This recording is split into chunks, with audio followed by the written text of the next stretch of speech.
Buenos días, estamos transmitiendo desde la Casa de la Historia donde les hablaremos de la cultura maya junto a mis compañeros Diego Iván Franco Briceño, Alejandro Alvarado Picasso, Rodrigo Alvar Pineda Castillo, Bruno Albarrán Gómez, Diego Escobar Cabrera y su servilleta Marco Antonio Islas Flores. El día de hoy vamos a hablar de diferentes aspectos de la cultura maya como ubicación geográfica, historia, religión, lengua, arquitectura, ciencia, filosofía, costumbre y música. En primer lugar, mi compañero Diego y su servidor hablaremos de la ubicación geográfica e historia y su relación con la religión. La cultura maya abarca un territorio más de 350.000 kilómetros, que establece parte del sureste mexicano, como en los estados de Yucatán, Campeche, Quintana Roo y partes de Chiapas y Tabasco. Además, ocupa territorio de Belice, el centro y norte de Guatemala y la frontera noroccidental de Honduras. Su historia se divide en tres etapas o periodos: el preclásico, el clásico y el posclásico. El preclásico abarcó desde el 2000 a.C. hasta el 250 después de Cristo. Las aldeas empezaron a convertirse en ciudades. Eso significó que el desarrollo de esta civilización fue bastante rápido. Bastante rápido, eso es impresionante.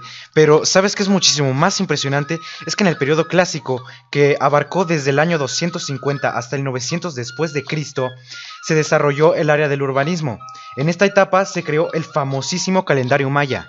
¡Wow! Además, el posclásico abarcó los años 950 al 1539. Después de Cristo, esta etapa se conoce por el desarrollo que fue realmente abismal. De hecho, muchas ciudades fueron reformadas en la etapa anterior. Cambiaron por completo en este momento. Bastante interesante. ¿Qué le parece, Radio Escucha? ¿Sabían que la religión tiene mucha relación e influencia con esos aspectos periódicos? Esto es gracias a que en esos tiempos se crearon muchas rutinas que beneficiaron a dicha religión. Por ejemplo, los sacrificios humanos, los rituales y las celebraciones. ¿Sabían que la religión maya era politeísta? Esto quiere decir que creían en varios dioses. ¿Y cuáles eran los más importantes? Pues eran dos en específico. Los dioses más representativos eran Kukulcán, que representaba al dios del viento, serpiente emplumada, y el dios Tlaloc, conocido como el dios de la lluvia. Esto ha sido todo por parte de esta sección. Ahora continuaremos con las costumbres, música y la lengua maya. Ya mencionado, la cultura maya abarca gran parte del suroeste de México, por lo cual esa lengua se habla en esos lugares y se conoce como la lengua maya yucateca. Así es, en esta lengua hay una gran cantidad de hablantes. Como dato curioso, en 2010 habían más de 780.000 hablantes, y actualmente la lengua maya es la segunda lengua más hablada de nuestro país, con una cantidad de entre 740.000 a 760.000 hablantes. Relacionándolo con el alfabeto, la lengua maya tiene una característica peculiar en este. Exacto, la lengua maya tiene en su alfabeto 24 letras, que se escriben en forma romanizada, en donde predominan las letras D, G, R y F. También, la lengua maya tiene una relación importante con las costumbres y música de esta cultura. Como tú dices, tiene una fuerte relación, ya que ayudaba a los pensamientos, y sobre todo a las ceremonias que se realizaban. Como en la ceremonia de Hanal Pichán, también llamada Día de los Muertos. Tenía por objetivo honrar a los muertos, ya que para ellos recordarlos era fundamentalmente importante. Esta tradición, como tú lo dices, era muy importante e interesante. Y sigue siendo muy interesante, ya que dicha tradición se mantiene aún en nuestro país. Otra ceremonia muy importante era el Papul. Para los oyentes que no saben lo que es el Papul, significa rompiendo vajillas en maya. Este se celebraba con el objetivo de pedir por la lluvia al dios Tlaloc y permitía que cayera lluvia sobre las cosechas y celebrar la renovación de la tierra.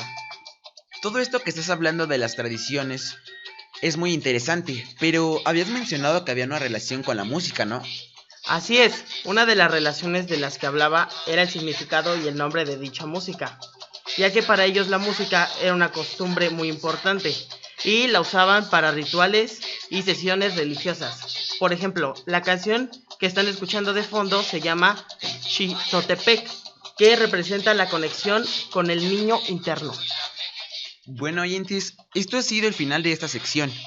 Por último, pasaremos con la ciencia y la filosofía de esta cultura, con nuestros compañeros Rodrigo y Bruno. Ahora hablaremos de la filosofía maya. Los mayas eran una de las culturas más inteligentes en Latinoamérica, ya que tenían varios conocimientos sobre la ciencia. Un ejemplo claro es el concepto del cero.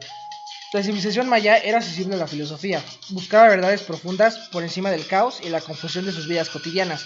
Temas como la creación del cosmos o la organización de la sociedad fundamentan sus estudios. Gracias a este concepto que mencionaste, pudieron hacer cálculos precisos. Un ejemplo de estos cálculos es la construcción de la pirámide de Kukulcán en la ciudad de Chichén Itzá, ya que la construyeron de tal forma que en el equinoccio de primavera se hace un efecto de que una serpiente desciende de la pirámide. A ustedes que nos escuchan, ¿se les haría de gran experiencia ver el efecto de la pirámide de Kukulcán? Yo que ya lo viví, les puedo asegurar que verlo es una experiencia única. La ciencia de la filosofía maya se encuentra en su concepción de los seres vivos, su fraternidad hacia la humanidad y a los astros del cosmos, que conforman una totalidad armónica, dulce y libre, todo ello unido por el amor. Los mayas descubrieron que el cosmos tiene curvas que ascienden, descienden y ascienden, conformando por los periplos de las civilizaciones entre sus orígenes y el cenit que anticipa nuevos ciclos, aunque no todos fueron acertados. Por supuesto, un ejemplo de este fue su cálculo del fin del mundo, que al final fue un cálculo erróneo. Otro gran aporte de los mayas es el vocabulario que hoy en día seguimos usando, por ejemplo, la palabra cigarro, del verbo en maya sillar, pibil, que quiere decir asar bajo la tierra, y al final el carpechano, que tiene distintos significados, franco o cordial. Hay muchas otras palabras de origen maya que persisten en nuestro idioma. Se puede encontrar en la cosmología maya en los códices Popol Vuh y el Chilian Balam. El Popol Vuh es el libro sagrado que explica el origen del mundo y de los indios mayas, resalta la historia de todos los soberanos. El Chilian Balam relata hechos y circunstancias históricas de la civilización maya. Son fuente para el conocimiento de la religión, historia, folclore, medicina y astronomía. La filosofía maya es la huella de una cosmología que no citó jamás al ser humano en el centro de las construcciones de la naturaleza del universo, pero la consideró capaz de descifrar su arquitectura para acomodar su vida a los ritmos de la existencia. Para la cultura maya, la vida debía acomodarse a la naturaleza y la naturaleza a la vida. Se dedicaron a la ciencia astronómica y a su vida giraba en torno a ella, a los fenómenos naturales y a los astrónomos. Era tan importante el cuidado del medio ambiente que incluso la naturaleza se consideraba como un dios, a quien le daban la vida y a quienes agradecían por acogerlos y darles alimento. Gracias por habernos seguido y escuchado el día de hoy. Esperamos que la información que le hemos brindado haya sido de su agrado y de su ayuda. ¿Por qué de ayuda? Bueno, muy sencillo, podría serles de utilidad en la escuela. Ahora les pregunto, ¿les gustaría aprender la lengua maya? ¿Les gustaría visitar Chichén Itzá para conocer más acerca de esta cultura? Los dejo con estas preguntas. Y en el programa de mañana seguiremos con este tema, pero con algo más interesante. ¿Cómo fue que desaparecieron los mayas? Por nuestra parte, ha sido todo. Nos vemos mañana con más contenido. Misma hora, misma estación de radio. Hasta luego.